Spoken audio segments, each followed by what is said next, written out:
Avis aux amateurs. On en vient à cette tendance qui s'affirme. Le permis de conduire est aujourd'hui souvent indispensable, ne serait-ce que pour l'accès à l'emploi. Et bien de plus en plus de jeunes Français découragés par l'attente, découragés par les prix aussi, choisissent de le passer à l'étranger, en Espagne et au Portugal notamment. Formalité moins lourde, délai raccourci. Reportage Loubna Anaki, Marie Cazot. C'est un passage obligé, synonyme de liberté. Pour beaucoup, c'est le Graal. Tous les ans, ils sont plus d'1,5 million à se présenter à l'épreuve, mais décrocher le permis peut parfois tourner au cauchemar. Les centres d'examen sont saturés, les délais d'attente importants, mais surtout cela coûte cher. J'ai payé 600 € pour le code et à peu près 1 000 € pour la conduite. Donc ouais, ça fait 1 600 €, c'est un vrai budget, quoi. En France, c'est cher, du coup on n'a pas envie de se louper, quoi, parce que même si on le loupe, après on doit repayer. Des prix toujours à la hausse qui s'affichent sur les vitrines des auto-écoles. 1 000 €.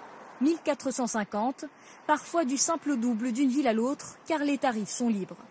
Alors pour passer le permis vite fait et pas cher, certains ont trouvé la solution. Dans son cas, c'était la Belgique. Lorsqu'elle a vu les prix, Claudia n'a pas hésité une seconde. C'est le permis belge, communauté européenne. Il n'est pas à point, permanent, B, classique. Ils ne vont pas être absolument dans l'idée de chercher la petite bête pour ne pas le donner en fait. Donc si on conduit correctement et que ça se passe bien, il n'y a aucun problème, quoi. Un permis belge valable partout en Europe et à la clé pour elle, une économie de près de 800 €. Alors qu'en France, cela coûte en moyenne entre 1 000 et 1 600 €, contre 650 à 1 000 € au Portugal ou encore en Espagne. L'Espagne justement, nous nous sommes rendus à Barcelone où nous attendait une surprise. Bienvenue chez Stop and Drive, une auto-école catalane où l'on parle français. Les Français représentent un marché et Mike Mistry l'a compris. Il y a 2 ans, ce Perpignanais a lancé la toute première auto-école francophone d'Espagne. Boum, je freine et je m'arrête. On fonctionne avec un système low cost, les prix varient à peu près de 19 à 25 €. Et avec les forfaits et tout comme ça, c'est vrai que, et le code, il est presque offert parce que comme ça a été la crise, on a dû donc baisser les prix.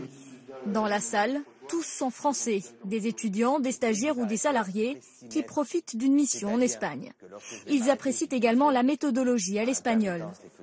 En France, c'était plus du bourrage de crâne. Là, on fait vraiment des cours avec un professeur qui nous explique et il est là pour répondre à nos questions.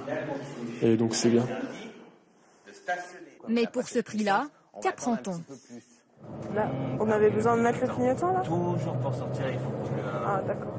À quelques détails près, la même chose qu'en France. Ok, parfait. J'essaie toujours de les former un peu, entre guillemets, à la française, c'est-à-dire les priorités à droite, surtout parce qu'en Espagne, ça n'existe pas vraiment, les priorités à droite, et les trucs comme ça, pour que lorsqu'ils arrivent en France, qu'ils ne soient pas vraiment dépaysés complètement. Et si cette candidate rate son permis, elle pourra le repasser rapidement, car ici, les centres d'examen ne sont pas saturés et les places sont illimitées. En moyenne, 1 mois suffit pour décrocher le permis, contre 6 en France. De retour dans l'Hexagone, les Français ont 6 mois pour échanger leur permis espagnol ou européen. Un simple passage à la préfecture et des documents leur permettent d'obtenir ce fameux permis rose.